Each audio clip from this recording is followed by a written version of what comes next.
حضرت حسین رضی اللہ تعالی عنہ نے بیان کیا کہ میں نے اپنے والد حضرت علی رضی اللہ تعالی عنہ سے حضور صلی اللہ علیہ وسلم کے مکان تشریف لے جانے کے حالات دریافت کیے، تو انہوں نے فرمایا کہ حضور صلی اللہ علیہ وسلم کو مکان جانے کی اللہ کی طرف سے اجازت تھی، اور آپ صلی اللہ علیہ وسلم مکان میں تشریف رکھنے کے وقت کو 3 حصوں میں تقسیم فرماتے تھے۔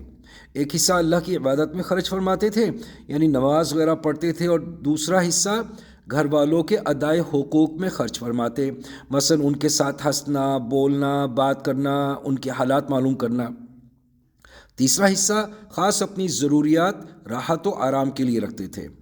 پھر اپنے اس حصے کو بھی 2 حصوں میں اپنے اور لوگوں کے درمیان تقسیم فرماتے تھے۔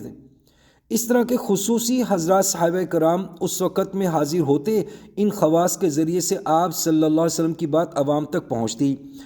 ان لوگوں سے کسی چیز کو اٹھا کر نہ رکھتے تھے، یعنی نہ دین کے امور میں نہ دنیاوی منافع میں، غرض ہر قسم کا نفع بلا دریغ پہنچاتے تھے۔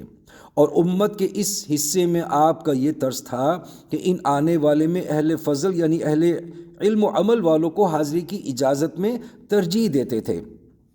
اس وقت کو ان کی دینی فضیلت کے لحاظ سے ان پر تقسیم فرما دیتے تھے۔ کوئی حاجت لے کر آتا اور کوئی بہت ساری حاجتیں لے کر حاضر ہو جاتا، آپ صلی اللہ علیہ وسلم ان کی حاجتیں پورا کرنے میں لگ جاتے اور ان کو ایسے امور میں مشغول فرماتے جو خود ان کی اور تمام امت کی اصلاح کے لیے مفید اور کارآمد ہوں۔ آپ صلی اللہ علیہ وسلم ان آنے والوں سے عام مسلمانوں کے دینی حالات پوچھتے، جو ان کے مناسب بات ہوتی وہ ان کو بتا دیتے، اور ان کو یہ فرما دیتے کہ جو لوگ یہاں موجود ہیں وہ ان مفید اور ضروری باتوں کو غائبین تک پہنچا دیں، اور یہ بھی ارشاد فرماتے تھے کہ جو لوگ کسی عذر، پردہ دری یا شرم یا رعب کی وجہ سے مجھ سے اپنی ضرورتوں کا اظہار نہیں کر سکتے، تم لوگ ان کی ضرورتیں مجھ تک پہنچا دیا کرو۔ اس لیے کہ جو شخص بادشاہ تک کسی ایسے شخص کی حاجت پہنچائے جو وہ خود نہیں پہنچا سکتا، تو اللہ رب العزت قیامت کے دن ایسے شخص کو ثابت قدم رکھیں گے۔ حضور صلی اللہ علیہ وسلم کی مجلس میں ضروری اور مفید باتوں کا تذکرہ ہوتا تھا، اور ایسی ہی امور کو حضور صلی اللہ علیہ وسلم خوشی سے سنتے تھے۔ اس کے علاوہ لایانی اور فضول باتیں سننا گوارا ہی نہیں کرتے تھے۔